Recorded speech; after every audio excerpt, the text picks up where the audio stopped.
뭐 지사님께서 이제 뭐 한마디 해주셔도 좋지 않을까 그런 생각이 들고요. 그래서 이 생각도 들었어요. 첫 번째, 두 번째 거를 한꺼번에 다 발표를 하고 같이 그 다음에 토론을 하는 것도 괜찮겠다 생각도 들더라고요. 1번, 2번을 어차피 한국 수출하고 같이 연결이 되니까 수입 시장하고.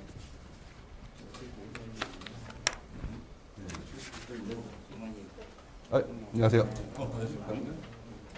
야, 거기 앉으시면 됩니다.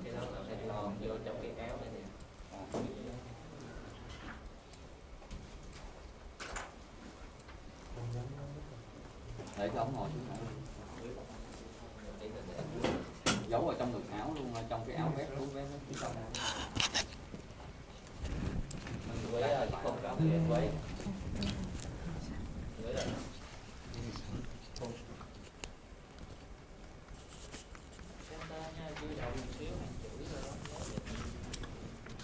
편하게 하시면 돼요. 1000명 정도 신청을 했는데 실제 들어온 사람이 200명이 안 된대요. 그러니까 뭐 어차피 200명이든 1000명이든 별 의미는 없잖아요. 그래서. 유튜브에서 스트리밍. 유튜브죠? 아, 유튜브로. 나중에 제작해서 유튜브도 나오고요.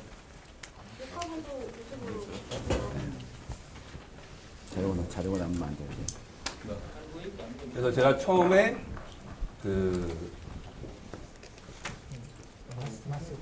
제 인사하고 이제 각각 그 인사를 부탁을 드릴게요. 각자 소개. 각자 소개.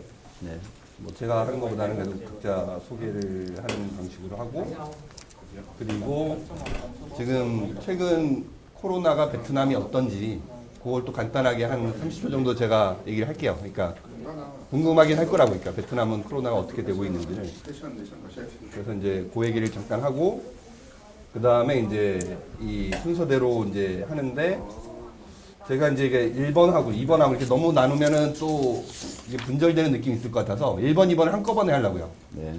이게 수입시장이나 농산물 식품 수출이나 어쨌든 전체적으로 통계 위주로 해갖고 해서 1, 2번을 하고, 그 다음에 이제 의견이나 질문이나 이런 것들을 제가 몇 가지씩 드리고, 그리고 이제 코멘트 하시고 있으면 또 코멘트 하시고, 그 다음 3번, 4번도 한꺼번에 하고, 그 다음에 이제 또 얘기를 하고, 3번, 4번도 유사하더라고요.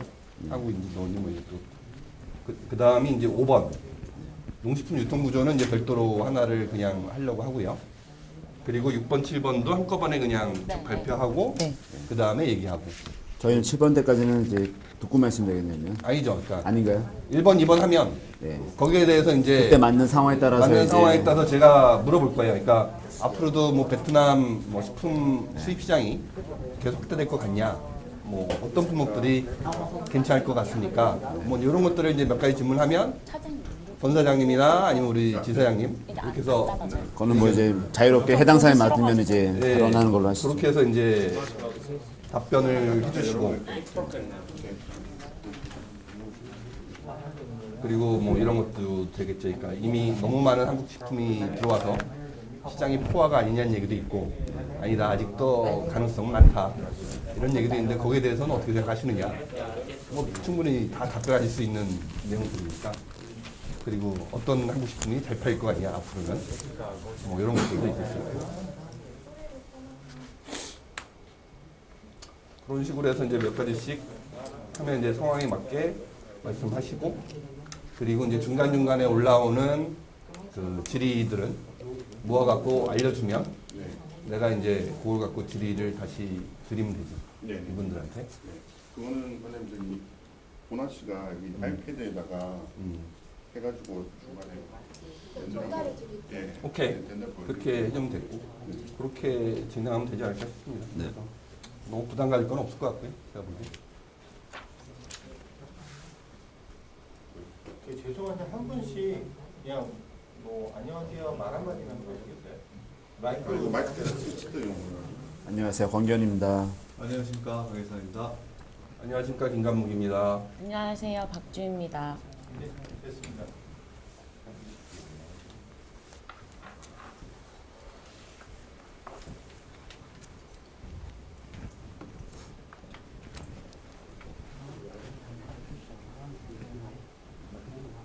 45분. 시간 남았네. 매술 없었어.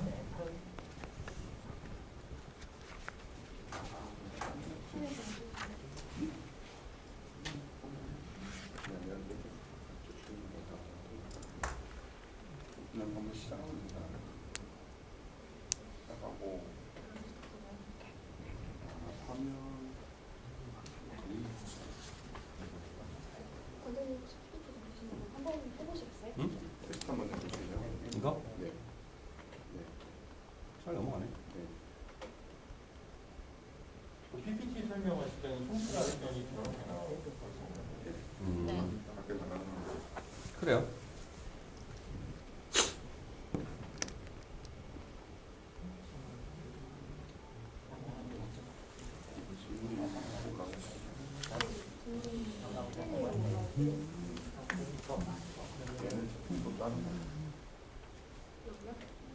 여기서도 대충 이렇게 올라와요. 네, 그리고 조금 있고. 아니 그 자료를 달라고 하는 중간에 나올 수도 있을 것 같기도 하고. 잘 줘.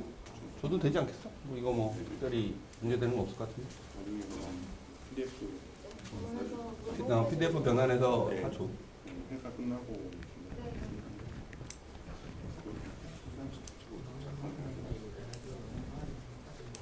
회장 이름 이거 아예 일단 이렇게 자리에 했거든요. 사진 찍어가지고. 찍고 내용을 다 하니까 네, 해주니까. 라디에서 그게 나오는 거죠. 그게 평소에 좀더 도움이 되죠.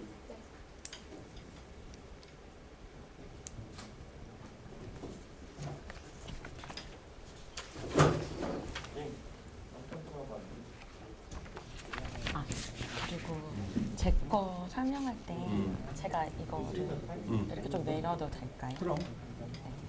왜냐면 이게 여기는 설명할 게 없고 그냥 화면만 보여주고 넘어가는 거라 가지고. 오케이.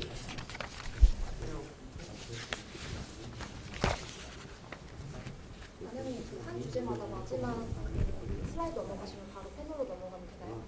내가 그러니까 1번, 2번은 하고 그다음 패널 할 거고 3번, 4번 하고 패널 할 거고 네. 5번 하고 패널 하고 6번, 7번 하고 패널 하고 6번 출발하죠 패널이요. 그러니까 총 4번 패널을 할 거예요. 그 중간에 뭐 질의가 관련된 질의가 있으면 나한테 알려주시면 돼요.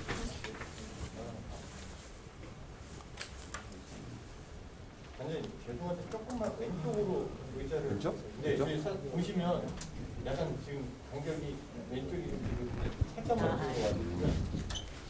네, 네, 아닙니다. 됐어요?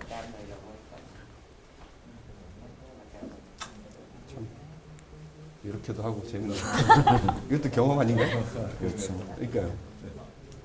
그래도 낫잖아요. 전에는 사람들이 행사 수백 명 같은데 앞에서 하는 오늘은 것보다. 좀 방송 같은 느낌. 꼭 방송 같죠. 근데 그 전에는 저희도 그냥 컴퓨터 앞에 앉아갖고 각각 개인들이 이제 이렇게 하는 것도 했는데 좀 재미가 없더라고 그거를 해보니까 집중도도 좀 떨어지고. 간담회 형식으로. 예, 그러니까 개인별로 다 들어가니까. 근데 이제 이렇게 여러 명이 앉아서 하면은 좀 더 재밌더라고 저는. 약간 백분 토론 비슷한 느낌도 나고. 시간도 빨리 가네. 네. 손이 차가워지고 있어요. 네. 손이 차가워져? 긴장해가지고. 근데 뭐 해봐요 뭐. 사람이 보이지도 않는데 그 사람이 몇백 명이 눈이 다 나한테 오면 그때 긴장돼.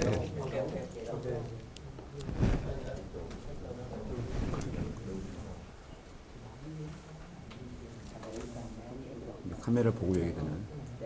얘기할 때는 카메라 보는 게 좋겠죠? 전면 보시면 네, 전면 카메라 2개. 네, 카메라가 이제 말씀하시는 분들 알아서 잡히더라고요. 그러니까 전체 샷은 지금 이렇게 나가고요. 이게 개인이 됐어요. 예, 말씀하시면 이렇게 한 명씩 잡아요. 너무 큰 것 같아요. 한 사람씩 잡으니까 이게 되게 좀 멀리 잡아주시는 거예요. 얼굴에 막 점까지 다 나오니까 이게 빨리 쿠션을 갖다 드려요. 그래서 그 아나운서나 다 화장을 열심히 하는구나. 안 그러면 이게 저도 오늘 아침 화장하고 있어요.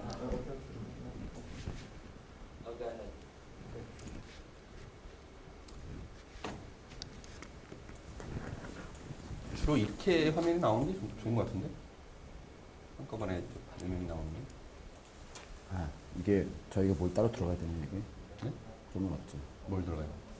이렇게 하면 되는 거지 뭐 따로 들어가는 건 네, 그 시간은 지금 11시부터 계획이 돼 있어가지고요. 11시에 맞춰서 이제 맞춰서 권영님께 그냥 곧바로 그냥 들어가시면 시작하면 되는 거죠? 네, 네, 그렇게 보내실게요.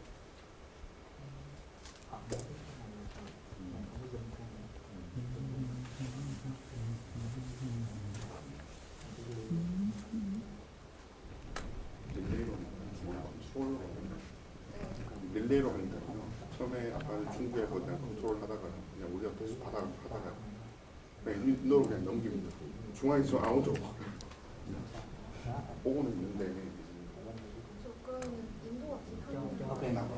nó xếp coi lại hết. 딱 하나. Ok, ok, ok. Làm cái video. Chụp nó chụp nó chụp lên xuống á. Để đi qua. Nó chụp lên đi nó. 지금 사람들이 들어오고 있나요? 여기? 현재 105명 있습니다. 105명? 그럼 105명이면 우리 화면 나오나 지금? 현재 나오고 있습니다. 아직 안 나오고. 중국 거 보고 있는 거예요. 중국 끝났어. 끝났어요. 지금 잠깐 쉬는 시간이라서 미터버리 아. 시간 지금 점심시간이라서 점심시간. 한국 시간으로 1시부터래. 점심 먹고 졸릴 때. 저희 뭐 연세우유 담당자도 얘기하더라고요. 일반 참여 들어오시나 봐요. 아,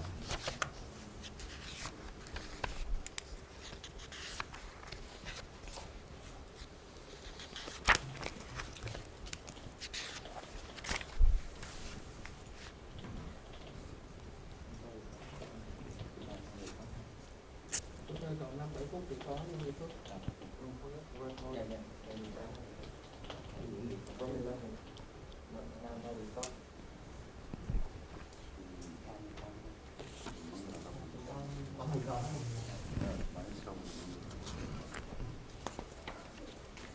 그런데 여기 넣어야 되는 거죠?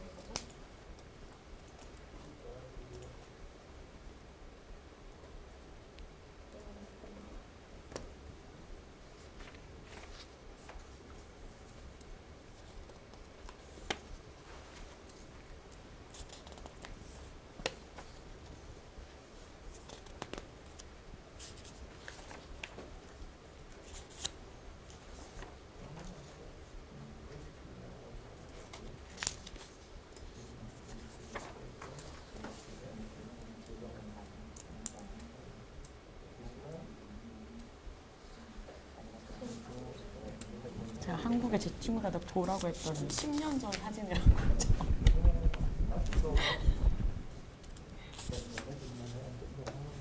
저는 이제 중앙 콘서트 쪽에서 약간 인트로 영상을 간단하게 먼저 틀고 시작을 하는 걸로 얘기가 됐습니다.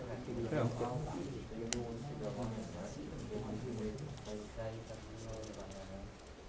Không trong cái chữ đó, chứ không phải trong cái trong cái bằng chữ của cấp đó.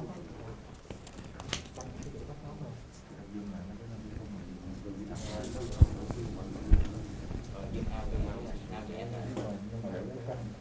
Cân cho nó bằng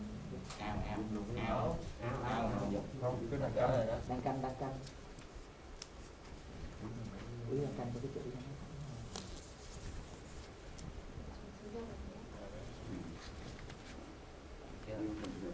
Ok. Kinh hôm trước cho nó đỏ.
충분하겠다. 200명 밑으로 나오겠다.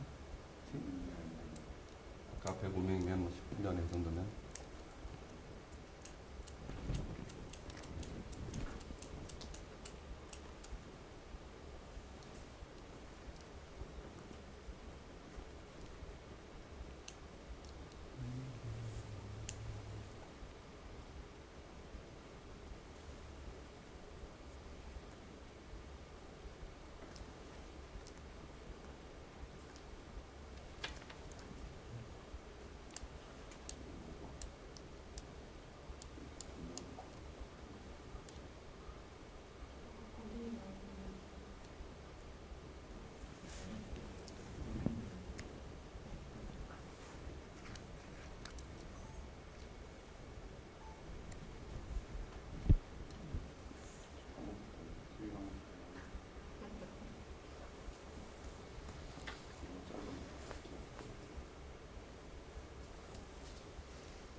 아니 지금 좀 강이고 그래서 바로 저것도 바로 이게 권한이니까 항상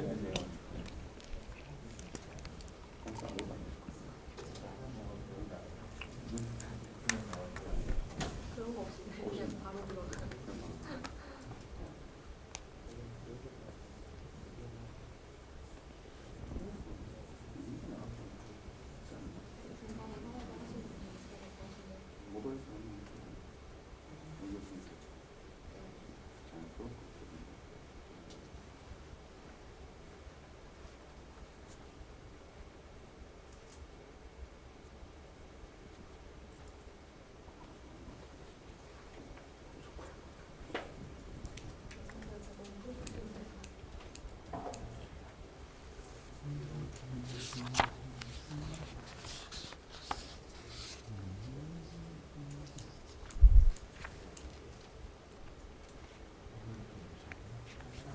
부장님? 싫어 그래?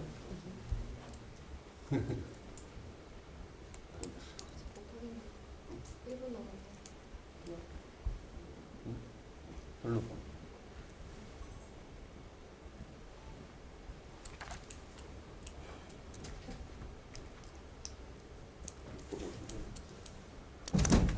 지부장님이 여기 있어야 되는데 안 그래요? 전문가잖아.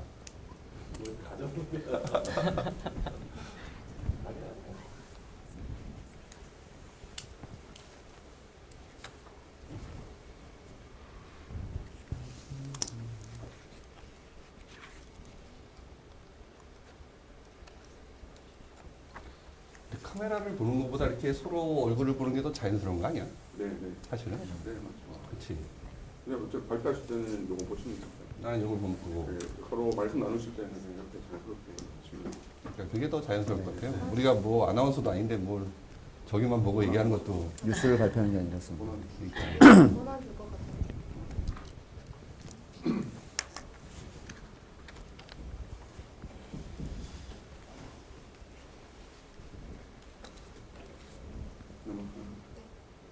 그냥 시작하겠습니다.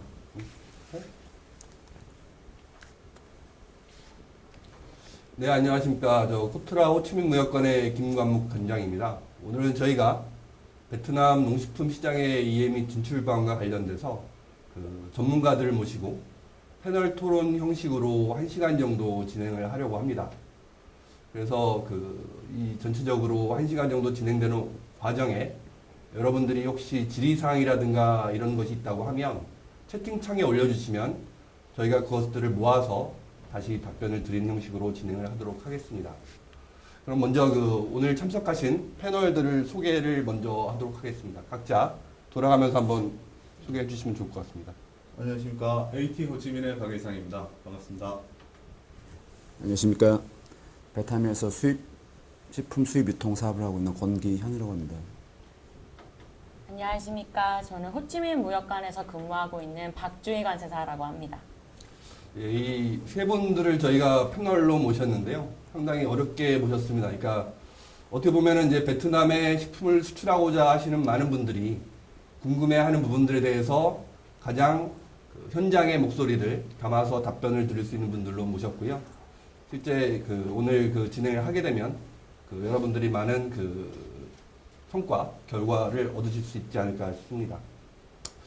그럼 이제 전체적으로 그 시작하기 전에 제가 그 최근 코로나가 지금 베트남에서 어떻게 진행이 되고 있는지에 대해서 간략하게 설명을 좀 드리도록 하겠습니다.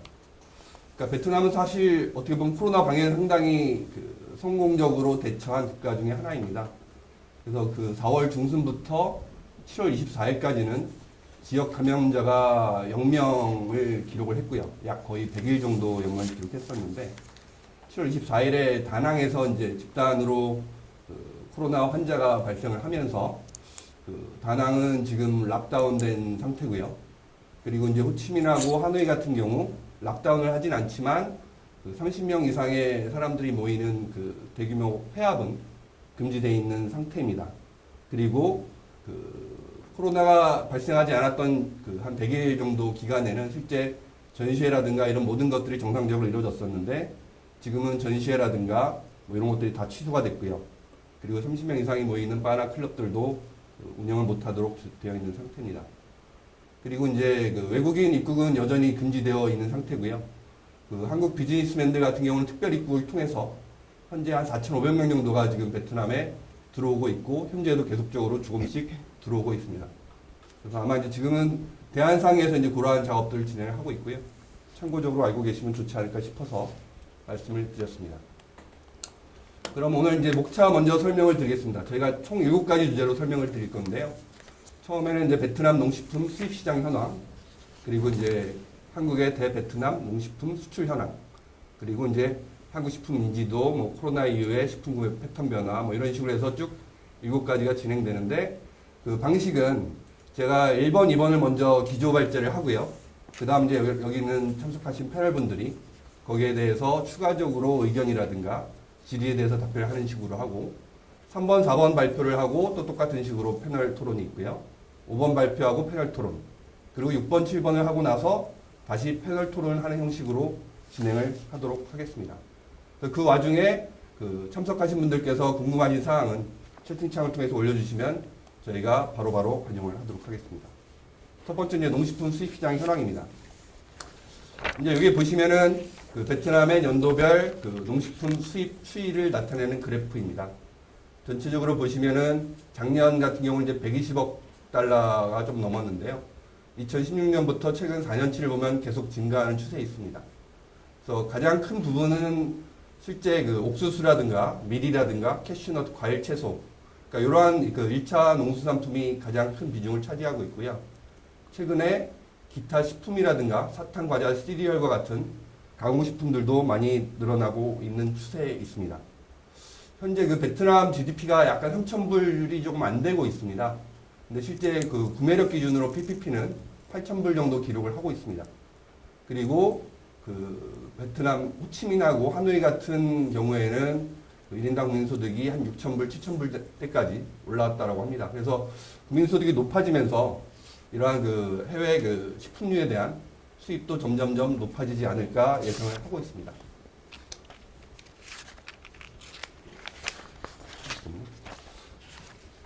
그리고 이제 추가적으로 저희가 그 한국에서 수출 비중이 높은 3개 품목 정도를 좀 뽑아봤는데요.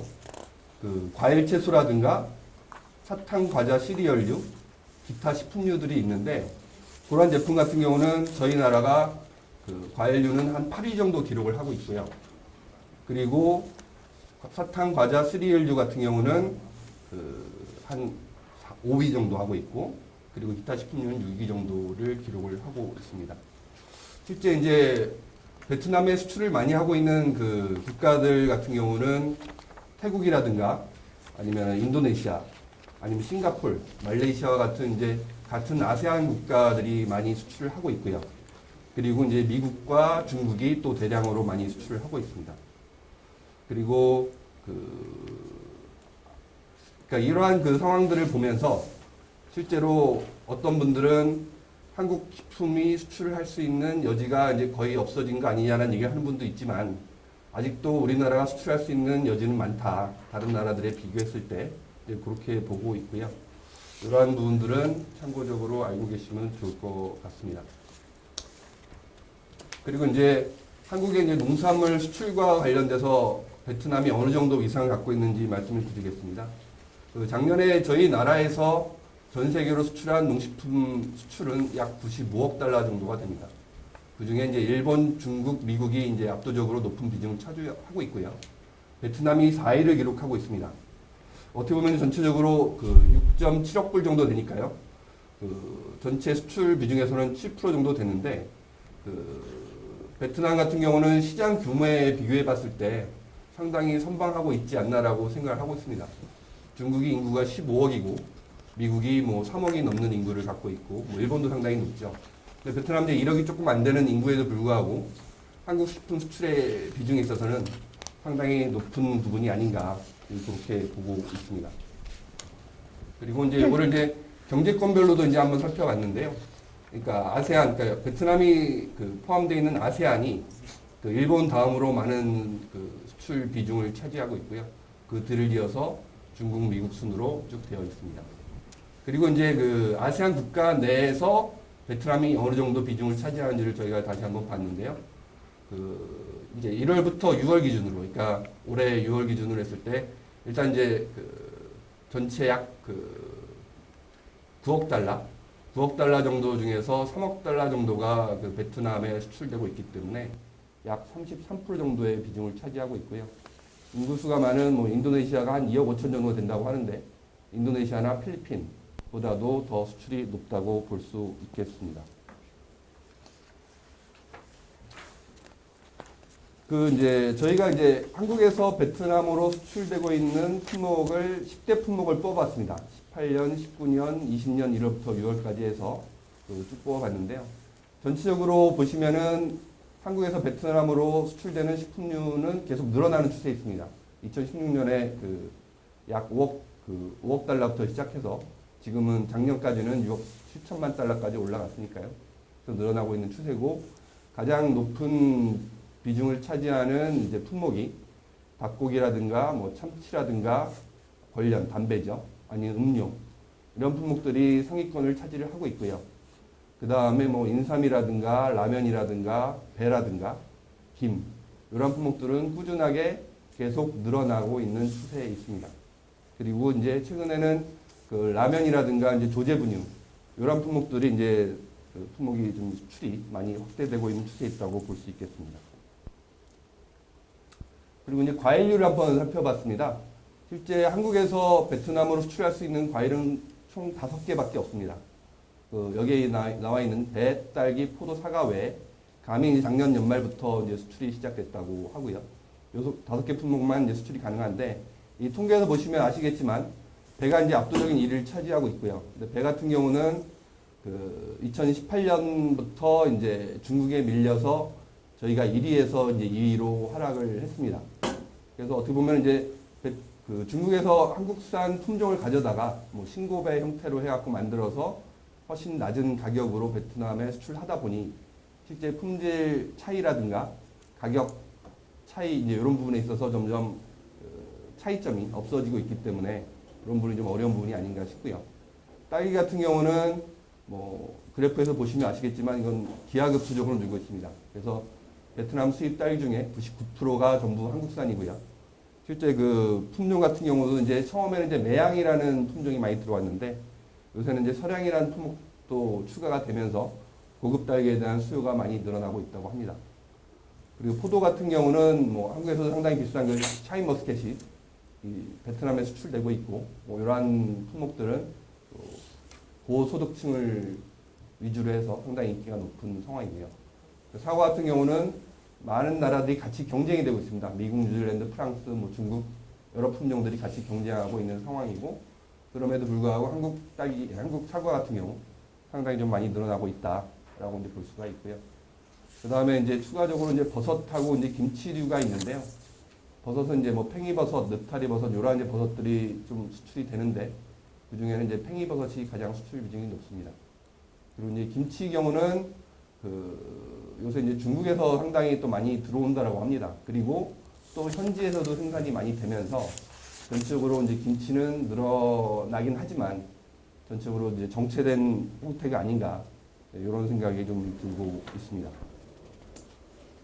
그리고 이제 가공식품류를 좀 보면은요, 전체적으로 이제 총 5가지 정도가 저희 한국 식품 중에 이제 비중이 높은데요. 그 베트남에 최근에 한국계 소비 유통 채널이 많이 진출했습니다. 그리고 이제 베트남 그 소비 유통 채널도 많이 현대화되면서 한국 식품을 이제 판매하는 그 상점들이 많아지고 있고요. 음료가 이제 가장 높은 비중을 차지하는데 뭐 빙그레라든가 지금 나와 있는 우리 권 사장님이 이제 웅진의 아침 햇살을 여기서 판매를 하고 있는데요. 이런 품목 그리고 이제 두유 이런 것들이 이제 상당히 인기가 높게 그 베트남에서 팔리고 있고요. 그리고 이제 라면도 뭐 계속적으로 늘어나는 추세에 있고 또 실제 현지 오뚜기 같은 경우는 여기 현지에서 생산을 해서 판매를 하고 있다고 해서 라면도 상당히 많이 늘어나고 있고요. 과자류도 뭐 사탕이라든가 곡류 과자 이런 것들이 이제 많이 늘어나고 있고 김 같은 경우도 꾸준히 늘어나고 있고 우리는 이제 보통 반찬으로 많이 먹는데 이쪽 같은 경우는 이제 스낵으로도 많이 소비가 되고 있다고 합니다. 그리고 홍삼 같은 경우는 한국이 이제 종주국이다 뭐 이런 인식이 뚜렷하면서 꾸준히 늘어나고 있다고 볼 수가 있겠습니다. 그리고 이제 아까 초반에 말씀드렸던 이제 조제분유 어떻게 보면 이제 베트남 같은 경우 이제 소비자들의 안전 의식 아니면 아이들한테 뭐 좋은 것을 먹이자 뭐 이러한 의식들이 강해지면서 조제분유 수입도 또 상당히 많이 늘어나고 있는 추세에 있고요. 소스 같은 경우는 여기에 이제 한국의 프랜차이즈 그 음식점들이 많이 진출했습니다. 그리고 많은 교민들도 있고 또 한국 그 음식을 판매하는 그 가게들이 많아지면서 이런 분들도 이제 수입이 계속 증가하고 있다고 볼 수 있습니다. 그리고 우리나라 식품 대기업인 뭐 CJ라든가 오뚜기, 오리온, 미원 뭐 이런 데들도 이제 그 공장을 만들거나 아니면 여기에 법인 설립해서 상당히 공격적으로 그 활동을 하고 있다고 볼 수 있겠습니다. 예, 그래서 이제 제가 1번, 2번과 관련돼서 기본적으로 이제 그 발제를 했고요. 이것과 관련돼서 이제 몇 가지 뭐 이제 여기 참석하신 패널들한테 한번 질문을 드리고 답변을 하는 형식으로 하면 어떨까 싶습니다. 그래서 첫 번째는 이제 베트남의 식품 수입 시장이 지금 계속 확대되는 추세에 있다고 보는데요. 향후에도 계속 확대가 될 것으로 보시는지 우리 권 사장님이나 뭐 지사님께서 한마디씩 해주시면 어떨까 싶습니다. 아까 말씀하신 것처럼 저기 베트남 같은 경우에는 이제 그 국민소득이 실질적으로 3,000불 미만으로 나와 있지만은 아까 이제 그 호치민이나 하노이 같은 경우 5,000불, 7,000불 정도 되는 걸로 알고 있습니다. 그래서 그리고 또 특히나 최근에 코로나 이후에 미중 분쟁 이후에 그 많은 FDI가 지금 계속 집중적으로 들어오고 있습니다. 결국은 이제 자본이 투입되면 그 소득은 늘어나게 돼 있거든요. 그래서 그런 부분에서 특히나 이제 농식품 같은 경우에는 한국 식품 같은 경우에는 이제 가격 부분이 또 이제 높은 편이기 때문에 그와 함께 분명히 이제 증가되는 부분이라고 예상을 하고 있고요. 또 하나는 이제 식품이 수출되기 위해서는 이제 식품 같은 경우는 특히나 식습관이 아주 중요합니다. 그래서 이제 아까 이제 말씀하신 그런 미국, 중국, 일본, 그다음에 이제 베트남 4개국이 되어 있는데요. 그 세 나라 앞에 세 나라의 공통점이 교포분들이 많이 있습니다. 그래서 물건이 수입된 뒤에 이제 판매가 되려면 안정적으로 이렇게 판매처가 있어야 되는데 기본적으로 베트남 같은 경우도 교포분이 많이 있기 때문에 기본적인 이제 베이스를 깔고 갈 수 있습니다. 그래서 장기적으로 봤을 때 이제 계속 구매력도 늘어나고 그리고 한류 부분도 중요한 부분이고요. 그래서 저희는 이제 계속 증가될 거라고 예상을 하고 있습니다. 네, 저는 2005년에서 6년 정도 베트남 처음에 왔는데요. 당시에는 사실 그 당시에도 한국 분들은 많았지만 현재 그 교민 수에 비하면 상당히 적은 숫자였고 그 당시 한국 식품의 소비 패턴이라는 게 대부분 이제 교민마트에서 판매되는 것들이 다였는데 제가 사업을 시작하게 된 2010년부터는 교민마트 외에 현지 이제 중대형 마트라던가 편의점 이런 이제 지방 쪽으로 이제 그 한 10년 사이에 많은 이제 그 발전이 일어났었는데 당시에도 이제 일부 유통하시는 분들은 현재의 상태에도 이제 좀 이제 포화가 돼 있어서 시장의 발전이 이제 좀 늦어지지 않을 거냐 했었지만 이게 결국은 이제 한국 식품이나 이런 거의 영향은 한국의 국가 브랜드라든가 이제 한국의 이제 진출 전략에 따라서 영향을 받기 때문에 그 10년 사이에 사실 한국에서 베트남에 대한 투자가 많았었고 그와 동시에 들어오는 교민 수와 이제 주재원 수가 많다 보니 그 현지인들이 이제 한국 문화에 대한 접할 수 있는 기회가 많았기 때문에 오히려 시장은 포화 상태의 이유가 아니라 경쟁이 심해지면서 훨씬 시장은 이제 커진 상태이기 때문에 앞으로 향후에 대한 부분은 사실은 이제 얼마나 한국과 베트남의 관계가 더 밀접해지고 현지 교민분들과 현지에 있는 분들이 얼마나 이제 많은 접촉과 소통을 하느냐에 따라서 발전 부분은 또 다른 양상을 갈 수 있을 것 같습니다. 예. 어떻게 보면은 이제 많은 분들이 너무 많은 한국 기업들이 들어와서 시장이 포화된 거 아니냐 이렇게 이해하시는 분들도 있고 아니다. 아직까지도 우리가 하기에 따라서 얼마든지 시장이 확대될 수도 있다. 이렇게 이제 얘기하시는 분도 있는데 후자가 좀 더 방점이 찍혀지지 않았나 하는 생각이 좀 듭니다. 그리고 이제 또 하나 이제 여기서 또 제가 궁금했던 게 그럼 앞으로는 어떤 품목들이 잘 팔릴까? 그러니까 사실은 이제 이런 부분들도 좀 궁금하긴 합니다. 그러니까 전체적으로 뭐 가공식품도 늘어나고 한국산 과일, 뭐 딸기라든가 딸기는 어떻게 보면 되게 독보적으로 많이 늘어나고 있는데요. 어떤 제품들이 그 베트남 시장에서 많이 팔릴까? 이제 이런 거에 대한 전문가들 의견을 한번 듣고 싶습니다. 먼저 이제 공통적인 부분이기도 합니다만은 그 식품 같은 경우에 이제 아까 조금 전에 말씀드린 것처럼 식습관이 아주 중요합니다. 예를 들어서 식습관이 아주 차이가 날 때는 음식에 이제 손이 안 갈 수도 있고 그리고 또 이제 먹는 방법도 모르고 그러기 때문에 아주 이제 식습관이 다른 경우에는 진출하기 참 어렵습니다, 솔직히. 그래서 그러다 보니까 가장 용이한 품목을 꽂아라고 하면 공통적인 부분이지만 전 세계적으로 어느 정도 그 공통 분모가 있는 부분, 물론 그 안에서도 조금 차이는 있습니다. 하지만 음료 부분, 왜냐하면 이제 어느 나라나 음료는 다 먹게 되어 있습니다. 그리고 또 가격 제한도 적은 편이고요. 그리고 이제 또 두 번째로 한다면은 간식류, 스낵류가 아무래도 조금 더 유리할 거라고 생각을 합니다.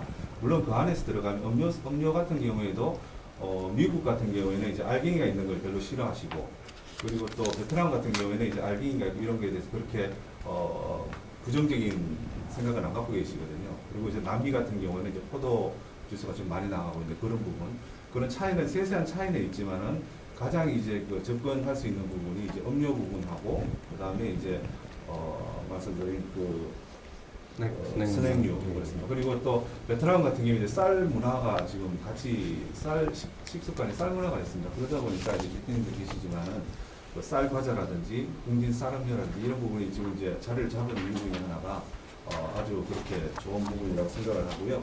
그리고 이제 품목별로 조금 깊게 들어가면 이제 신선농산물 같은 경우에는 이제 5개 품목이 지금 현재 수출이 가능합니다. 가능한 품목 중에서 이제 지금 가장 딸기 같은 경우에는 이제 한국 딸기 같은 경우에는 이제 당도가 상당히 높습니다. 이게 당도라는 게 경도하고 당도하고 반비례하게 되어 있습니다. 딱딱하면은 좀 달지 않고 향이 좀 덜하고 대신 조금 말랑말랑하면 당도가 높고 향이 많이 나게 되어 있습니다. 한국 딸기 같은 경우에는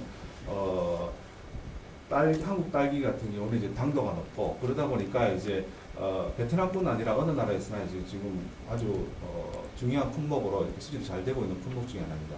그리고 두 번째는 이제 샤인머스켓 포도 아까 말씀해 주셨습니다만은 샤인머스켓 포도 같은 경우는 씨가 없고 당도가 높고 그 다음에 이제 3개월 정도 보관이 가능합니다. 그리고 이제 또 지금 한국에서 지금 이제 재배 면적이 엄청나게 많이 늘은 상태고 그리고 3, 4년부터 했는데 과일 같은 경우에는 1년 차에 나는 과일량, 그 다음에 2년 차에 나오는 과일량이 기하급수적으로 늘어나게 되어 있습니다. 그러다 보니까 이제 생산량이 분명히 한국에서는 상당히 많이 늘어날 겁니다. 그렇기 때문에 결국 이제 딸기나 이런 샤인머스켓 같은 경우도 상당히 수출 유망한 품목 중에 하나라고 생각을 하고요. 그리고 단감 같은 경우 올해 처음 들어왔는데 단감도 이제 괜찮을 거라고 생각하고 있습니다.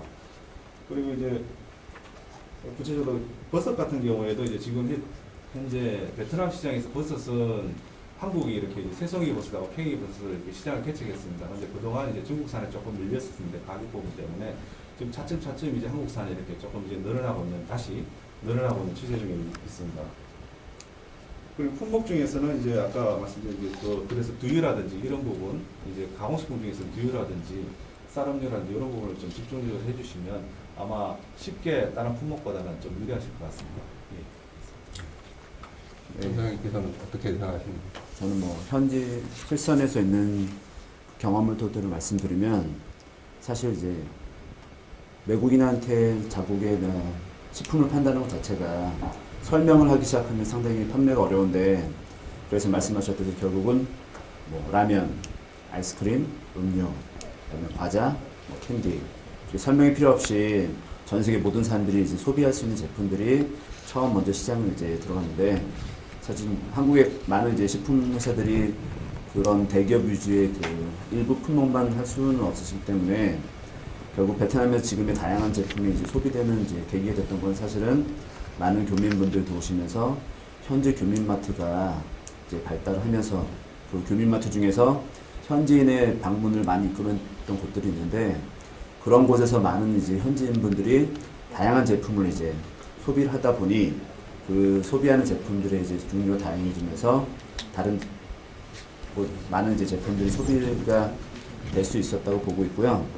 그다음에 처음에 제가 베트남의 개발도상국이라고 생각하고 왔었는데, 다른 개발도상국에 비해서 뭐 탄산음료에 대한 선호가 좀 낮다던가, 그다음에 이제 과채음료 같은 이제 무탄산음료가 높다던가, 이제 건강에 이제 도움이 되는 제품들에 대한 선호가 높았던 걸 보면서 이제 베트남 분들의 자체야 이제 현재 웰빙적인 이제 제품에 대한 선호가 상당히 높았던 것 같기 때문에 지금 추세도 그런 방식으로 가고 있었고, 앞으로도 이런 건강한 이제 제품, 그다음에 이제 당도가 높은 제품보다는 이제 당도가 낮은 제품들 위주로 가공식품은 더 흘러가지 않을까 하고 생각하고 있습니다. 네, 좋은 말씀 감사드립니다. 저희가 시간 배분을 좀 해야 돼서 바로바로 다음 단계로 이어가는 형식으로 하겠습니다. 그리고 이제 질의응답에 대해서는 이제 나중에 한꺼번에 모아서 저희가 답변을 드리는 식으로 하겠습니다. 그럼 이제 바로 다음 이제 한국식품 인지도 및 구매 이유 이 부분부터 이제 설명을 드리겠습니다. 그러니까 요거는 이제 설문조사한 결과인데요. 그러니까 18세 이상 베트남 사람들을 대상으로 한국이라는 단어를 들었을 때 가장 먼저 떠오르는 것이 뭐냐? 라고 이제 물었더니 42%의 이제 응답자가 한식, 그 다음에 김치, K-팝, 드라마, 이러한 형식으로 이제 답변을 많이 했습니다. 그래서 어떻게 보면 이제 이러한 그 한식이라든가 김치, K-팝, 드라마와 같은 이런 것들은 앞으로 저희가 한국 기업들이 베트남 시장을 진출할 때 마케팅 포인트로 활용할 수 있는 부분이 아닌가, 이제 그렇게 좀 생각이 들고요. 그리고 이제 한국 소비자, 그러니까 베트남 소비자가 한국 식품을 구매하는 이유가 뭐냐, 라고 물었을 때 드라마나 예능 같은 방송 콘텐츠를 통해서 자연스럽게 한국 문화를 인지하고 또 거기에 나와 있는 한국 식품에 대해서 호기심을 갖고 또 한번 먹어보고 이러한 것들이 이제 상당히 작용을 하고 있다라고 하고요. 그리고 한국이라는 국가 이미지가 품질에 대한 신뢰성을 높이고 있다. 그러니까 어떻게 보면 한국이라는 브랜드가 있기 때문에 보다 안전하고 좋은 제품이다 라고 이제 생각하는 이제 소비자들이 꽤 많다라고 생각할 수 있을 것 같습니다. 그리고 이제 최근에 이제 코로나 사태 이후로 인해서 베트남도 많은 변화가 좀 생기고 있습니다. 그래서 MZ 세대라 그래서 밀레니엄 Z 세대 해서 80년대 초반부터 2000년대 초반까지 출생한 세대들을 의미를 하는데요. 첫 번째가 이제 집에서 요리하는 MZ 세대가 증가를 했다라는 부분입니다. 그러니까 베트남 같은 경우는 이제 아침이나 점심을 거의 다 외식을 합니다. 그리고 저녁 같은 경우는 집에서 이제 많이 해 먹기도 하고 또 외식을 하는 경우도 꽤 있긴 한데, 지난 3월, 4월에 베트남도 이제 락다운이 되면서 한 3주에서 4주 정도 모든 가게들이 문을 닫았었습니다. 그래서 이제 많은 사람들이 집에서 이제 요리를 하기 시작을 했고요. 그리고 이제 여기도 이제 우리나라 같이 어떻게 보면은 이제 먹방이라고 해서 페이스북이라든가 틱톡 아니면 유튜브 이런 데서 이제 먹는 거를 올리는 이제 청년들이 상당히 많아졌습니다. 그러면서 그러한 것들도 어떻게 보면은 전체적으로 습관이 좀 상당히 변화되고 있는 한 모습이 아닌가 보고 있고요. 그리고 이제 두 번째가 식품 안전 의식입니다. 그러니까 현 정부가 이제 올 연말까지 지금 임기가 남아 있는데요. 2016년부터 시민들의 식품 안전 의식이 상당히 높아졌고요. 그리고 이제 사 먹는 것보다 또 어떻게 보면 집에서 먹는 게 더 안전하지 않느냐라고 이제 사람들이 많이 인식을 하고 있습니다. 그러면서 앞으로 우리나라가 이제 요새 이제 밀키트 시장이 상당히 많이 확대되고 있는데 베트남도 안전한 식품, 간편하게 집에서 해 먹을 수 있는 식품 이런 부분들에 대한 이제 수요가 좀 높아지고 있다고 볼 수 있습니다. 그리고 이제 세 번째가 이제 배달 문화입니다. 그러니까 원래 베트남 같은 경우는 배달 문화가 상당히 발달돼 있던 나라입니다. 그러니까 오토바이가 워낙 많이 그 도로를 달리고 있기 때문에 쉽게 오토바이를 통해서 그 물건이나 음식을 배달받을 수 있는 시장인데요. 현재는 이제 그랩이라고 하는 그 싱가포르 회사가 전체 시장에서 가장 독보적인 역할을 하고 있고, 그 우리나라에 있는 그 배달의 민족도 몇 년 전에 이제 진출을 해서 같이 경쟁을 하고 있는 상황입니다. 그러면서 이제 어떻게 보면 이 코로나가 이제 이러한 그 배달 문화를 좀 더 가속화시킨다고 볼 수 있고요. 이런 것들이 앞으로도 더욱더 시장이 확대될 수 있을 거다. 지금 이렇게 보고 있습니다. 그래서 이런 배달 문화도 앞으로 우리가 어떻게 활용하느냐에 따라서 그 한국 식품의 베트남 시장 진출에 상당한 요소로 작용할 수 있지 않을까, 이제 이런 생각을 좀 해봤습니다. 그래서 여기는 이제 간단하게 제가 발제를 마쳤는데요. 그러니까 어떻게 보면은 이제 한국 식품이 베트남 내에서 어느 정도 인지가 있고 왜 한국 식품을 구매하고 또 최근에는 어떻게 그 소비자들의 식습관이 변화되고 있는지에 대해서 설명을 드렸는데, 이것과 관련돼서 그 어떻게 보면은 AT 지사님께서 한번 말씀을 해주시면 좋을 것 같습니다.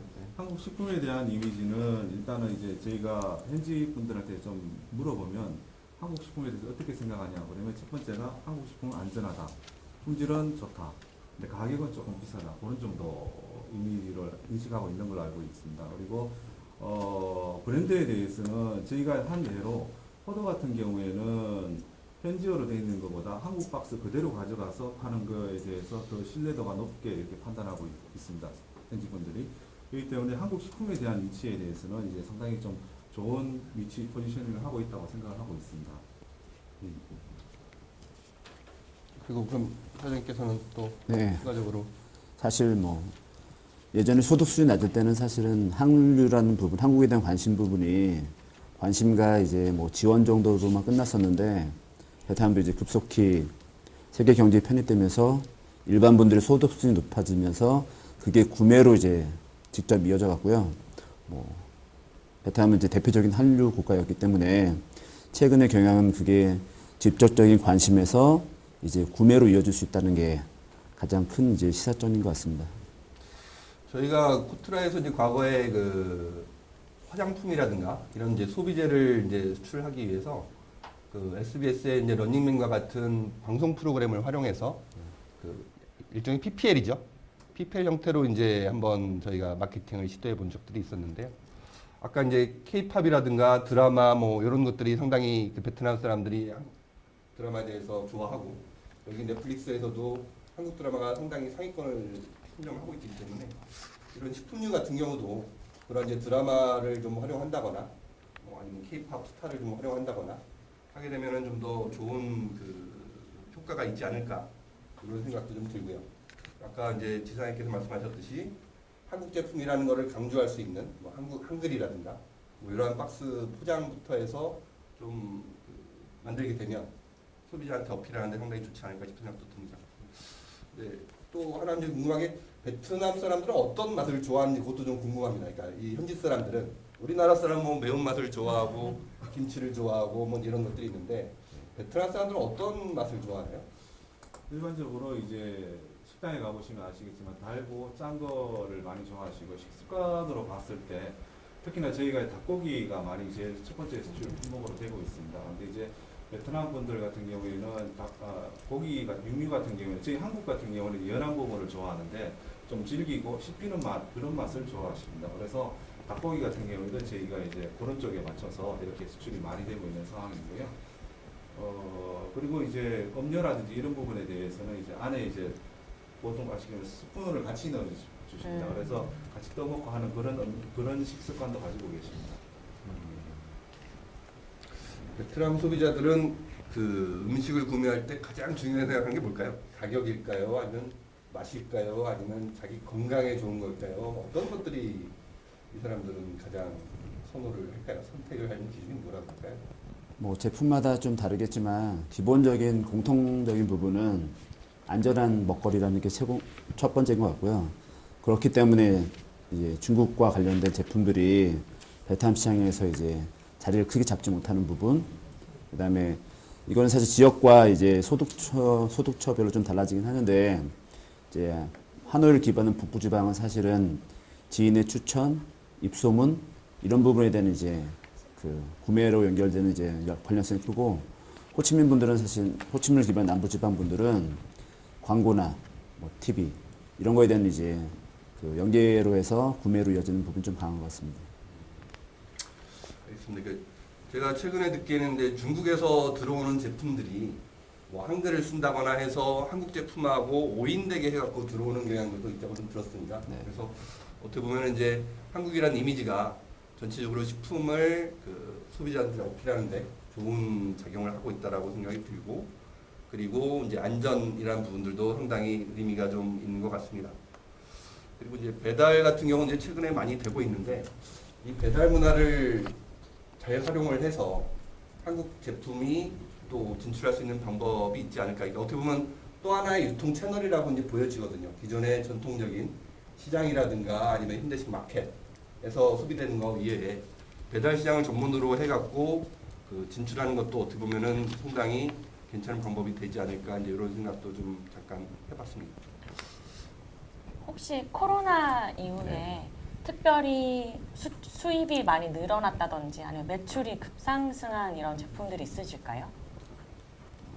코로나 같은 경우에는 이제 잘 아시겠지만 이제 언론에도 많이 났지만 그 라면 같은 경우 이제 사실 비축 코로나가 이제 통제되면서 이제 비축 식량으로서 라면이 사실 제일 많이 늘었습니다. 그리고 그 외에도 이제 한인 교포분 같은 경우에는 여기 수출 실적도 보시면 아시겠지만 한국 분들은 이제 김치, 그다음에 이제 김, 반찬류라고 보십니다. 그리고 분유 이런 부분이 이제 코로나 때문에 이렇게 많이 이렇게 비중력으로 많이 늘어났고요. 근데 이제 문제는 조금 이제 이게 베트남이 막혔다가 풀려나면서 그동안 이제 사놓으셨던 게 이렇게 이제 소비되는 과정이 있어서 처음에 많이 늘었다가 중간에 조금 이제 감소되고 그런 실정은 있습니다.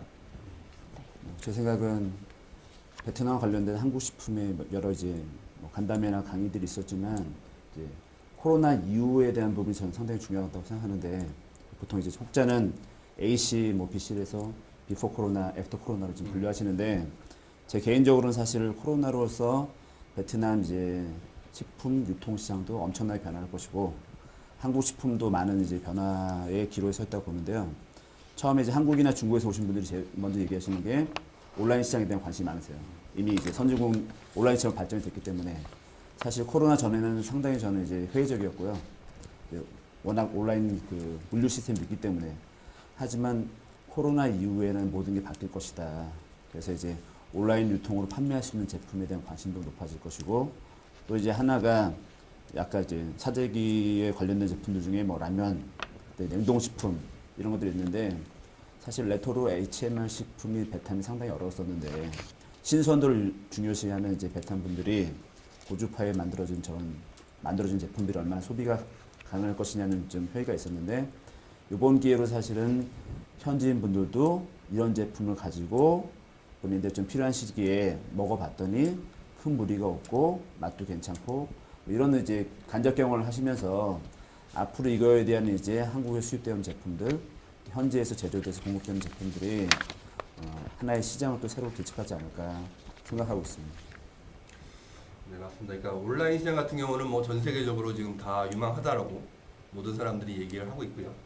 그리고 이제 베트남은 오토바이라고 하는 배달 문화 자체가 발달되어 있기 때문에 앞으로 시장은 더 확대될 걸로 보여집니다. 그리고 이제 우리나라에서는 이제 신선식품, 뭐 밤에 주문하면 아침에 갖다 주고 하는 시스템은 여기는 아직 되어 있지는 않은데 그 콜드체인 시스템이 같이 개발이 되면은 앞으로 베트남도 그러한 시장도 상당히 커지지 않을까 이제 그런 생각이 좀 듭니다.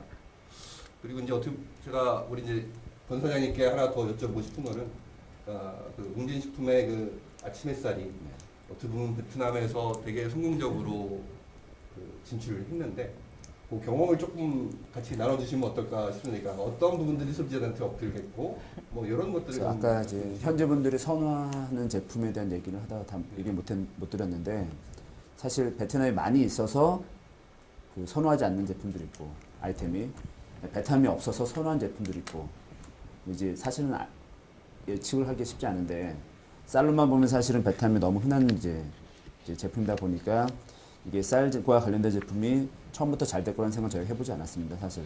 근데 이제 저희가 전시회 참여를 하면서 여러 가지 제품들을 테스트하던 와중에 현지 분들이 유독 이제 아침 햇살에는 이제 시음을 하고 나면 바로 구매로 연결되는 걸 보면서 좀 저희가 구체적으로 좀 이제 깊게 좀 팔로우를 하다 보니 쌀이라는 본인들이 친숙한 제품이 음료라는 형태로 만나보지 못했는데 이게 한국에 이제 고유한 이제 음료 형태로 나온 제품이 아침 햇살이라는 이제 좀 독보적인 제품이 있다 보니 이게 자연스러운 이제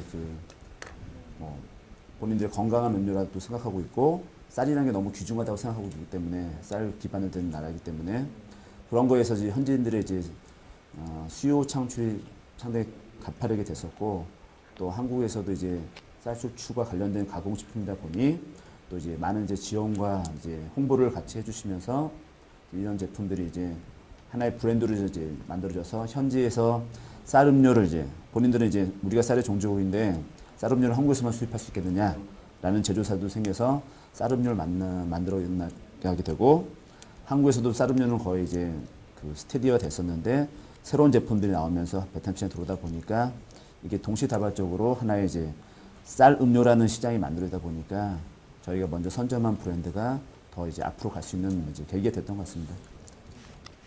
네, 좋은 말씀 감사드리고요.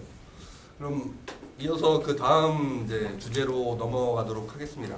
그러니까 사실 많은 한국 그 식음료 제조회사라든가 수출업체가 많은 바이어를 찾아달라는 얘기를 많이 합니다. 그러니까 실제 근데 바이어를 찾아서 상담을 하더라도 성공하기가 쉽지 않은데요. 어떤 식으로 이제 베트남에서는 이러한 그 농식품이 유통이 되고 소비가 되는지 그거에 대해서 이제 말씀을 드리겠습니다. 베트남은 이제 1억이 조금 안 되는 약 9,600만 정도의 인구를 갖고 있습니다. 그 중에 이제 도시에 거주하시는 분들이 3,300만 명, 그리고 이제 도시 외에 지방에 이제 거주하시는 분들이 6,300만 명에서 한 65% 정도가 아직도 이제 도시가 아닌 곳에서 이제 생활을 하고 있고요. 그리고 이제 소매 유통 채널을 이제 보면, 그러니까 과거에는 그러니까 전통 시장과 같은 그 전통 소매 유통 채널이 가장 많고 높은 비중을 차지했었는데, 최근 몇 년 사이에 이제 현대식 유통 채널이 많이 진출을 하고 있습니다. 이 통계에서도 보시면 아시겠지만 편의점이라든가 대형마트, 슈퍼마켓 같은 이제 현대식 그 소매 유통 채널이 점포 수도 확 늘어나고 있고요. 유통 규모도 점차 확대되고 있는 상황입니다. 그럼에도 불구하고 아직까지 이제 전통 그 소매 유통 채널, 시장과 같은 채널이 상당히 그 높은 비중을 차지하고 있는 상황이라고 볼 수가 있겠습니다. 그리고 이제 두 번째가 이제 저희가 여기 현대식 유통 채널이 보통 한국 기업들이 가장 처음에 타겟으로 많이 생각을 합니다. 근데 이제 여기 보시면 아시겠지만 베트남, 한국, 일본 그리고 이제 기타 다른 나라들의 소매 유통 채널이 이미 진출했습니다. 그래서 베트남계의 편의점과 대형마트, 슈퍼마켓은 있고요. 그리고 한국 같은 경우 GS25라든가 롯데마트, 이마트가 이미 진출을 했고, 또 K마켓이라고 해서 한국 식품 전문으로 수입해서 판매하시는 그 조그만 마트가 있는데 이것들도 상당히 베트남 전역에 많이 깔려 있습니다. 그리고 뭐 세븐일레븐이라든가 미니스탑 이런 같은 일본계 편의점도 진출을 했고, 이온몰 같은 경우는 엄청 큰데요. 여기도 되게 공격적으로 확장을 하고 있는 추세에 있습니다. 그래서 전체적으로 보면은 베트남 뭐 식품뿐만이 아니라 일반 소매에 있어서 현대식 그 유통 채널의 비중은 점점점 더 커질 거라고 보여지고 있습니다. 그래서 이제 이렇게 어떻게 보면 이제 두 가지로 간단하게 이제 설명을 좀 드렸는데요. 이것과 관련돼서 좀 그 아무래도 실제 유통 경험이 좀 있으시니까 네. 우리 권사장님께서 보충 설명을 좀 해주시면 좋겠다는 생각이 좀 듭니다. 결국 뭐 직접 진출하시는 데 있어서 가장 중요한 부분이 이제 유통 구조인데요. 베트남은 사실은 전체 시장으로 보면은 저희가 이제 재래시장이나 잡화점 이런 걸 기준으로 하는 구유통을 잡고 그다음에 편의점, 중대형 마트, 뭐 백화점, 마트를 기준으로 하는 신유통을 잡는데 결국 비율로 보면은 구유통이 베트남 시장에서 한 70%, 신유통이 30%. 그다음에 지역별로 보면은 이제 구유통의 비중이 하노이를 기반으로 북부 쪽이 훨씬 크고요. 그다음에 이제 신유통에 대한 비중은 호치민을 기반으로 한 남부 쪽이 훨씬 큰데 이제 한국 제품에 대한 이제 처음에 진출과 확장을 위해서 어떤 시장이 중요할 것이냐 하면은 지금 여기 자료를 보시면 이제 현지 신유통으로 볼 수 있는 이제 점포들이 총 한 5,000개 정도로 보시면 되는데 저희 같은 경우도 5,000개에 해당하는 점포에 거의 100% 물건이 들어가고 있습니다. 그다음에 현지 이제 구유통으로 볼 수 있는 소매유통으로 보면 실제 숫자는 더 많이 나오긴 하지만 저희가 앞으로 10년 안에 목표로 잡을 수 있는 이제 현재 숫자는 저희가 한 20만 개 정도 보고 있거든요. 그 중에 저희가 지금 이제 들어가 있는 점포는 한 10% 정도로 보시면 됩니다. 2만 개 정도. 그렇다고 하면 결국 이제 어디서 확장에 대한 비중이 있을 것이냐는 부분은 사실은 답은 나왔고요. 하지만 이게 신유통에 비해 저희가 구유통을 하기 쉽지 않은 부분이라는 게 그 신유통과 구유통의 메커니즘이 다르다 보니 신유통에서 수입 제품 같은 경우는 결국 이제 빠른 소비자들이 선호하다 보니 신유통에서 전시도 잘 보이고 홍보나 마케팅할 수 있는 방법도 많고 구유통에 비해서 그래서 신유통 5,000개에 관련된 신유통 매장에서 충분히 제품을 오랜 기간 동안 판매를 해서 현지 소비자들한테 선택을 받아야지 그게 이제 탑다운으로 내려가서 구유통에 있는 이제 전국에 깔려 있는 조그만 매장까지 판매가 가능한 부분이다라는 게 이제 뭐 저희 시사한 부분인 것 같고요. 그다음에 또 하나 말씀드리고 싶은 건 결국은 이제 신유통에서 어느 나라 계열의 마트 유통처들이 진출을 많이 하는 게 상당히 중요합니다.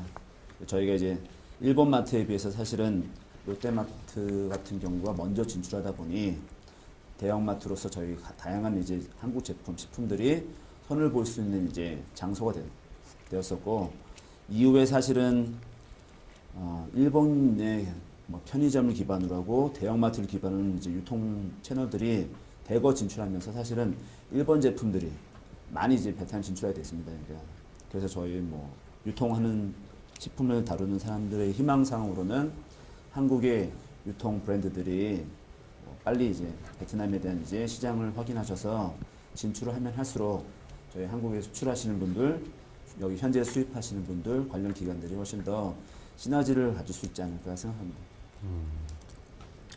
좋은 말씀 감사드립니다. 그러니까 처음에는 이제 뭐 중국 제품하고만 경쟁이 되는 줄 알았는데 최근에는 이제 일본 제품들이 상당히 많이 공격적으로 들어오면서 같이 이제 경쟁을 해야 되는 상황들이 된 것 같고요. 그런 것들도 이제 고려를 좀 해야 될 거라는 생각이 좀 듭니다. 그리고 이제 아까 말씀하셨던 뭐 롯데마트라든가 이마트라든가 GS25라든가 다 매장에 가면은 한국 식품 코너가 별도로 다 구비가 되어 있거든요. 그래서 그러한 그 채널을 통해서 초반에 진출을 하고 그 다음에 이제 다른 시장으로 점점점 확대를 하는 전략이 좋지 않겠나 이제 이런 생각이 좀 들었습니다. 혹시 지사님께서 뭐 추가적으로 좀 말씀해 주시고. 예, 맞습니다. 저희도 이제 식품 같은 경우에는 이제 굳이 이제 베트남이 아직 아니더라도 저희 초기 시장 진입 타겟으로 하는 걸 한인 교토 시장을 이렇게 하고 있습니다. 그리고 그 다음 단계로 나가는 게 식습관이 그나마 조금 비슷한 브릿지, 저희는 브릿지 마켓이라고 하는데요. 그 중국계 매장이라든지 이런 걸 지나고 나서 그 다음에 저희들이 이제 현지 현지 마켓으로 이렇게 진행을 하고 있습니다. 그렇기 때문에 이제 초기 하실 때는 이제 그 한인마트 중심으로 이렇게 진행하시는 게 좋으시고요. 왜냐하면 이제 아까 말씀드린 것처럼 이제 식습관이라든지 이런 부분이 동일하기 때문에 쉽게 접근할 수 있고 하기 때문에 일단은 1차적으로 그쪽을 먼저 하시고 하시는 게 좋을 것 같습니다. 대신 이제 그 경쟁이 좀 치열한 부분은 조금 감안을 하셔야 되는 사실입니다. 한인마켓 같은 경우. 네, 좋은 말씀 감사드리고요. 그러면 이제 마지막 세션으로 그러면은 내가 식품을 베트남에 수출하고 싶은데 그럼 여러 가지 절차들이 필요합니다. 우리나라도 식약청에 사전 등록을 해야 되고 뭐 이런 여러 가지 절차들이 필요하듯이 베트남도 똑같이 그런 절차들이 필요한데 그 베트남 이제 보건부 등록 절차 그리고 이제 한배 FTA 활용 방법에 대해서는 우리 전문가이신 박주희 관세사님께서 설명을 하고 뭐 이제 추가적으로 논의를 하는 형태로 진행을 하도록 하겠습니다. 네, 해주십니다. 네. 앞에서 관장님께서 말씀해 주셨듯이 베트남으로 수입을 하기 위해서는 반드시 제품 등록이라는 절차가 필요합니다. 제품 등록 같은 경우에는 그 식품의 종류에 따라서 등록을 해야 되는 기간 자체가 달라지는데요. 일반적으로 알고 있는 가공식품부는 보건부에서 등록을 하게 되고요. 그다음에 저희 신선 제품이라고 할 수 있는 과일, 야채, 그다음에 어류, 육류 같은 부분은 농업농촌개발부에 등록을 해야 되고 알코올류라든지 음료는 무역산업부 MOIT에서 등록을 하게 됩니다. 우선 일반적으로 제품을 등록하는 절차 자체는 수출자분은 관련된 서류를 준비를 해주시면 되고요. 베트남에서 직접 수입을 하거나 유통하시는 분이 등록을 하는 거기 때문에 관련 자료들을 한국에서 준비를 해주시면 될 것 같습니다. 우선은 먼저 보건부 관할 식품 수입 절차부터 알아볼 건데요. 보편적으로 알고 있는 라면이라든지 일반적인 그런 조리된 식품류들은 보건부에 등록을 하게 됩니다. 보건부 등록 절차가 크게 두 가지로 나눠지는데요. 건강식품류나 아니면은 미등록 식품첨가제들은 먼저 베트남 정부 관할 부서로부터 승인이 필요하고요. 일반적인 가공식품류나 음료 같은 경우에는 자체적으로 등록을 한 후에 관련 서류만 보건부에 제출을 하시면 됩니다. 한국에서는 이제 건강기능식품, 특히나 뭐 홍삼이라든지 이런 건강기능식품을 수출하시고 싶어 하시는 분들은 자유판매증명서라는 것들을 준비를 해서 번역하신 후에 공증하셔서 이제 수입자 쪽에 전달을 해주셔야 되는데요. 이 자유판매증명서 같은 경우에는 식품의약품안정처 홈페이지를 통해서 발급을 하실 수가 있고요. 영문으로 발급하신 후에 베트남어 공증을 거쳐서 번역을 거쳐서 공증한 후에 전달을 하시면 됩니다. 두 번째는 농업농촌개발부에 등록해야 되는 식품들인데요. 일반적으로 우리가 알고 있는 신선 제품류들이 여기에 속한다고 볼 수 있습니다. 앞에서 우리 같이 알아봤었던 과일류라든지 아니면 야채, 버섯 이런 이제 식품류들은 농업농촌개발부에 등록을 해야 되는데 이제 가장 중요한 게 뭐냐면 모든 신선 제품들이 베트남으로 수출을 하실 수가 있는 게 아닙니다. 그래서 우리가 신선 제품 중에서 수출이 가능한 품목이 어떤 품목인지를 확인하는 절차가 가장 중요하고요. 특히나 지금 뭐 돼지고기라든지 소고기 이런 육가공품 같은 경우에는 베트남과 한국은 지금 현재 가금류와 그 가공품만 한국에서 수입이 가능하시고요. 만약에 돼지고기나 소고기가 함유된 제품이라고 한다면 20% 미만으로 함유된 제품 그리고 만두류는 수입이 가능합니다. 그래서 한국에서 그러면은 수출 가능한 제품들이 어떤 것들이 있는지를 확인을 하시려면 한국농림축산검역부 홈페이지를 가시면 여기 보시는 것처럼 수출 식물 검역 정보를 확인할 수 있는 이런 사이트가 있고요. 여기에서 국가명 또는 품목명을 입력을 하시면 수출이 가능한지 아니면 불가한지를 확인을 하실 수가 있습니다. 이런 수출 가능한 품목들은 국가적으로 검역 관련된 부분을 국가 대 국가로 확인을 해야 되는 부분이기 때문에 감을 예를 들면 감은 이전에는 수출이 가능했었는데 수출이 불가하다가 2019년 이후 이제 말 이후부터 수입이 가능해졌기 때문에 이런 부분들을 미리 확인을 하셔서 수출 가능한 품목인지를 확인하는 게 가장 중요하십니다. 우선은 식품류 같은 경우에는 다른 기계라든지 전자제품들보다 기본적인 관세가 아주 높은 편입니다. 보시는 것처럼 관세율이 10%에서 40%까지 관세율이 아주 높은 편인데요. 그럼 이런 높은 관세율을 우리가 다 부과를 하고 수입을 해야 되느냐? 그런 건 아닙니다. FTA를 베트남과 한국이 체결을 하고 있기 때문에 한배 FTA, 하나세안 FTA 둘 중에서 하나를 선택을 하셔서 원산지 증명서를 발행을 하시게 될 경우에 관세가 15%였던 게 0%로 줄어들 수 있는데요. 다만 한 가지 좀 주의를 하셔야 되는 부분이 하나세안 FTA 같은 경우에는 다수의 아세안 국가와 한국의 협정이었기 때문에 일부 HS 코드에 대해서는 한국이 제외 국가인 것을 확인을 하실 수가 있습니다. 예를 들어 저희가 보면은 사과 같은 경우에는 기본 관세율이 10%인데요. 한배 FTA와 하나세이 FTA를 모두 활용했을 경우에 0%인 거는 동일하지만 하나세안 FTA는 비적용 국가, 한국이 비적용 국가이기 때문에 무조건 한배 FTA 원산지 증명서를 준비를 해주셔야 됩니다. 그리고 또 한 가지 주의를 해주셔야 되는 부분이 있는데요.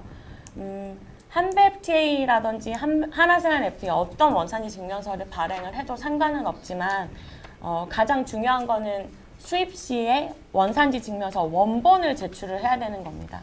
그래서 한국에서 수출한 이후에 원산지 증명서를 세관이나 아니면은 저희 상공회의소에서 발행을 한 다음에 DHL 같은 특송으로 원산지 증명서 원본을 전달을 해주셔야지만 수입자는 관세 0% 혜택을 받을 수 있고요.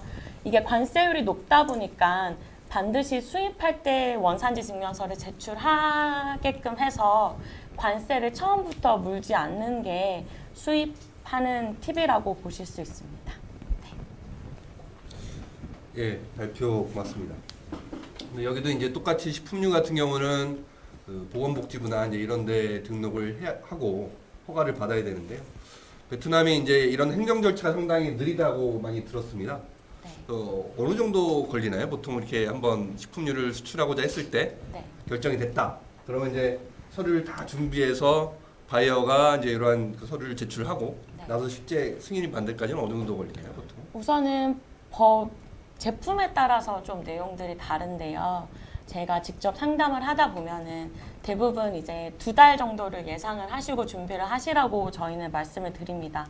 근데 이제 우리가 아무리 서류를 완벽하게 준비를 했다고 하더라도 제품별로 조금 서류가 부족하거나 이런 경우에는 다시 서류를 제출하고 해야 되는 좀 지루하고 고루한 작업들이 있기 때문에 충분히 사전 좀 작업들이나 이런 것들을 감안하셔서 좀 한 3, 4개월 정도 여유를 두고 저희가 준비를 해야 될 것 같습니다. 그리고 또 하나 이제 궁금한 게 이제 보통 이제 비용이 발생할 거 아니에요? 네. 그러니까 비용은 어느 정도 드나요? 이게 보통 제품 하나를 내가 등록을 해서 허가를 받기까지 뭐 3, 4개월을 준비한다고 하면 보통 이제 바이어를 찾게 되면 이제 바이어가 그 업무를 대행하게 되는데 그리고 그 비용이 상당히 높게 되면 수출업체하고 바이어가 이제 그걸 누가 부담할 거냐? 바이어가 100% 부담할 거냐? 아니면 수출업체가 부담할 거냐? 아니면 뭐 50%씩 부담하자 뭐 이런 여러 가지 이제 얘기들이 나오는데 그 비용 자체가 어느 정도 수준인지 좀 알고 싶습니다. 비용은 사실은 이제 제품마다 그것도 각각 다르고 이제 이거를 약간 대행해 주시는 업체분마다 좀 비용이 다른 걸로 알고 있는데요. 그래도 이제 제품별로 100만 원에서 한 200만 원 정도 그렇게 드는 걸로 저는 이제 알고 있고 문제는 한국에서 그 모든 비용을 부담을 하시는 건 아닌데 한국에서 이제 조금 가장 많이 걱정하시는 부분에 또 이제 비용이 발생하는 부분이 제출에는 서류들을 다 베트남어로 번역을 해서 공증을 해야 되기 때문에 이런 부분의 비용이 조금 부담이 되실 수도 있더라고요. 실제 업무 하실 때 혹시 뭐 관련해서 뭐 등록하시거나 이런 거 어려우신 적 있으셨어요, 사장님? 저는 뭐 실 경험이 있으니까 말씀드리면 사실은 베트남이 개발도상국이라서 모든 행정 절차 관련 것들은 복잡할 수밖에 없고 시간이 예상보다 오래 걸릴 수밖에 없는데 결국 베트남도 제가 이제 경험상 10년 전에 비하면 현재 많이 빨라졌고 비용도 많이 내려가는 추세는 맞습니다. 이제 제품 등록이라는 부분을 얘기할 때 가장 중요한 건 사실은 수입처가 있어야 되는 거라서 결국은 이제 베트남 사업의 성공 여부는 얼마나 좋은 현지 파트너를 만났느냐 그에 따라서 사실은 비용과 시간도 엄청나게 절약이 됩니다. 그다음에 이제 현지 업체 같은 경우는 사실은 이 현지 행정 절차가 복잡하다는 이유는 그만큼 활용할 수 있는 이제 부분도 많이 있기 때문에 실제 비용이 뭐 100만 원, 200만 원 들어가지만 뭐 실제 그 정도 비용이 들어가지 않게 할 수 있는 방법이 많이 있는데 현지 수입 유통업체가 충분한 경험이 없다고 하면 그 이상의 비용과 시간이 들어갈 수도 있고 그다음에 그 업체가 그만큼 그 노하우를 갖고 있다고 하면 그거보다 훨씬 더 적은 비용으로 들어갈 수 있기 때문에 일단 수출하시는 분들은 어떤 방식으로든 좋은 파트너 수입처를 만나시는 게 최고고 한국에서 발생하는 뭐 서류 준비하던 비용도 돈이 들어가기 때문에 제 개인적인 생각으로는 그런 부분들은 수출자가 준비를 해주시고 현지에서 뭐 등록을 하거나 하는 비용에 대해서는 현지 수입처한테 맡기시는 게 가장 좋고, 근데 이제 수출에 대한 의지에 따라서 현지 이제 그 수입처들한테 도움을 주실 수는 있겠지만 그런 경우 있을 때는 기본적인 시장의 비용을 좀 더 확인하셔서 지원을 합리적으로 하시는 게 가장 좋지 않냐 하는 생각이 듭니다. 네. 제가 또 한 가지 여쭤보고 싶은 게 있는데요. 저희 이제 무역 간에 많이 접수되는 질문 중에 하나가 뭐냐면 식품류는 조금 이제 그런 부분도 발생을 하는 경우들 제가 종종 봤었는데 이제 HS 코드 부분에 대해서 저희가 문제가 많이 되는 경우들이 많으세요. 뭐 한국에서는 예를 들어서 A라는 코드를 썼는데 베트남에서 수입할 때 보니까 B라는 코드로 사용을 한다든지 이런 것들 때문에 실질적으로 어려움을 혹시 겪으신 적은 없으실까요? 뭐 저희도 이제 HS 코드에 따른 부분이 있는 게 현지 결국 수입 통관을 할 때 네. 수출할 때는 별 큰 상관이 없는데 수입 통관을 할 때 현지 세관처에 여긴 담당 공무원들의 재량권이 너무 크다 보니까 한국에서는 이제 다른 나라로 나갔던 HS 코드로 추출했는데 현지에서 세관이 그 부분을 인정하지 않으면 사실 방법이 없는 거라서 저희 같은 경우는 항상 해당 제품에 대한 정보를 받아서 샘플을 받아서 수입 등록하기 전에 현재 있는 이제 담당 세관원한테 제품에 대한 HS 코드 확인하고 그에 대한 관세 확인하고 수입이 필요할 때 이제 꼭 갖춰야 될 필수 이제 자료를 확인해서 가는 부분을 이제 지켜가고 있는데 결국 가장 어려운 부분이라는 것은 수출자와 수입자 간의 의사소통, 네. 충분한 정보를 서로 확인해서 진행하시는 게 필요 없는 이제 불필요한 이제 비용이라던가 시간, 그다음에 노력을 좀 방지할 수 있는 방법인 것 같습니다. 제가 듣기로 이제 최근에 조미김 같은 경우는 그 HS 코드 문제 때문에 상당히 좀 여기 세관에서 과징금을 부과했다 뭐 이런 얘기를 들었었는데 그거 관련돼서 우리 AT 지사님께서 어떤 문제가 됐고 앞으로 이런 것들을 방지하기 위해서 어떻게 되는지 한번 말씀해 주시면 어떨까요? 얼마 전에 이 조미김 관련해서 이제 그런 사례가 있어서 이렇게 이제 조미김 수입하시는 분들하고 한 2차례 정도 회의를 했었습니다. 그리고 영사관하고 같이 이렇게 이제 좀 협업을 했었고요. 그 부분은 이제 그 결론에 따라 가지고 이렇게 이제 작업을 하고 있는데 그 내용과 관련해서 이제 저희가 아까 말씀해 주셨지만 이제 FTA 관련해서 VFTA 네, 한배 FTA. 한배 네. FTA 그 원산지 증명서를 받아오셔야지만 좀 더 훨씬 더 유리한 부분이 있습니다. 그래서 그런 부분을 꼭 원산지 증명서 발급 받으실 때는 꼭 이제 한배 FTA 원산지 증명서를 발급 받으셔가지고 하시면 이제 도움이 되실 것 같습니다. 네, 어떻게 한 시간이 금방 간 것 같습니다. 벌써 지금 한 시간이 다 돼서요. 저희가 이제 질의응답도 별도로 받아갖고 답변을 좀 드리려고 했었는데 좀 그러기는 어려울 것 같고 일단 그 질의응답은 저희가 일단 뭐 문자로 다 접수를 했으니까 별도로 해갖고 저희가 다 피드백을 드리도록 하겠습니다. 이 정도로 이제 마치겠는데요. 마지막으로 이제 뭐 추가적으로 개인적으로든 아니면은 뭐 식품 수출과 관련된 한국 업체들의 조언이라든가 뭐 이런 측면에서 한마디 정도씩 해주시고 끝내면 어떨까 싶습니다. 사장님 마지막에 저희 관세 혜택과 관련해서 마무리를 지으면요. 결국은 한국 제품이 베트남이라는 개발도상국에 식품을 파는데 가장 큰 이제 장벽은 사실 가격입니다. 근데 이제 업체마다 출단가를 급격하게 낮출 수 있는 방법이 사실 많지 않거든요. 그렇기 때문에 가장 활용할 수 있는 방법이라는 건 결국 높았던 관세를 낮춰줘서 현지 수입 원가를 낮추고 공급가 판매가를 이제 낮춰주는 방법인데 그렇기 때문에 사실 수출자분들이 가장 신경 쓰셔야 될 것들이 이런 VK나 AK를 제대로 받으셔서 수입자한테 전달해 주시는 부분 이 부분이 지금 제가 볼 때는 가장 이제 만약 사업에 좋은 파트너를 만나셔서 좋은 제품을 현재 시장에 이제 진출하신다고 하면은 가장 신경을 써주시면 좋을 거라고 생각이 듭니다. 저희들이 이제 상담이나 이렇게 했을 때 이제 현지 바이어 분들께서 주로 이제 공통적으로 많이 하시는 내용이 보면 좀 준비를 오실 때 성급하게 하지 마시고 좀 준비를 좀 차근차근 많이 하셔서 오셨으면 좋겠다는 게 이제 공통적인 의견이십니다. 그래서 가장 기본적인 마케팅 툴인 박람회 같은 경우에도 보면 1년 차에는 저런 이런 업체가 있구나. 2년 차에 오면 작년에 이쁜데 또 왔네. 3년 차에 보면은 이 업체는 그래도 뭔가 좀 괜찮은 업체인가 보다. 이렇게 해서 보통 시간이 성사되는 경우가 많은데요. 너무 이제 성급하게 하지 마시고 이렇게 또 오실 때 사전조사 같은 경우 이제 지원해주는 서비스가 많이 있습니다. 그래서 그런 부분을 잘 활용하셔가지고 조사도 좀 넉넉하게 하시고 또 차근차근 이렇게 성급하게 하지 마시고 오시는 게 이제 실질적으로 많은 성과를 거둘 수 있는 방법이라고 생각합니다. 네. 우리 권사장님도 한마디 네네네. 해주시죠. 앞에서 잘 말씀을 해주셨는데요. 수출을 할 때 가장 중요한 부분은 이제 그 수입자와 수출자의 커뮤니케이션이라고 생각을 합니다. 수출 절차에서도 커뮤니케이션이 잘 안 돼서 원산지 증명서를 잘못 발행받는다든지 아니면 이제 사후에 추징이 되거나 이런 부분이 많이 있기 때문에 수출을 하시기 전에 무조건 이제 HS 코드를 확인을 하시는 이런 작업이 중요하실 것 같고요. 혹시 수출하시다가 모르시는 부분이 있거나 베트남 수출에 어려움이 있으실 경우에는 저희 호치민 무역관에 연락을 해주시면 제가 이제 많이 도와드릴 수 있도록 노력하겠습니다. 네, 이상입니다. 네, 오늘 참석해주신 모든 분들께 감사드리고요. 저희는 이제 정해진 시간이 끝나서 이것으로 오늘 그 베트남 농식품 시장의 이해 및 진출 방안에 대한 그 토론을 마치도록 하겠습니다. 예, 고맙습니다. 감사합니다.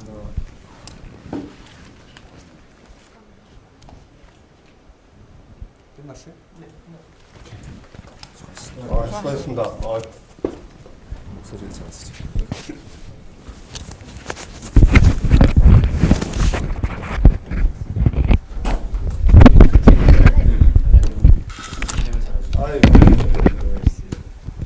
시간도 맞춰 끝낼까요? 한 시간에 끝낼까요?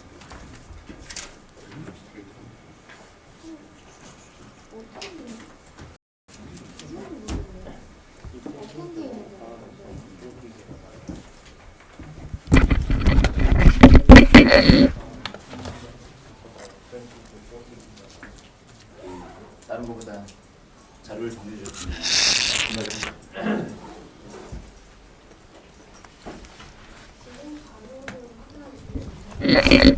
만두에 대한 우리가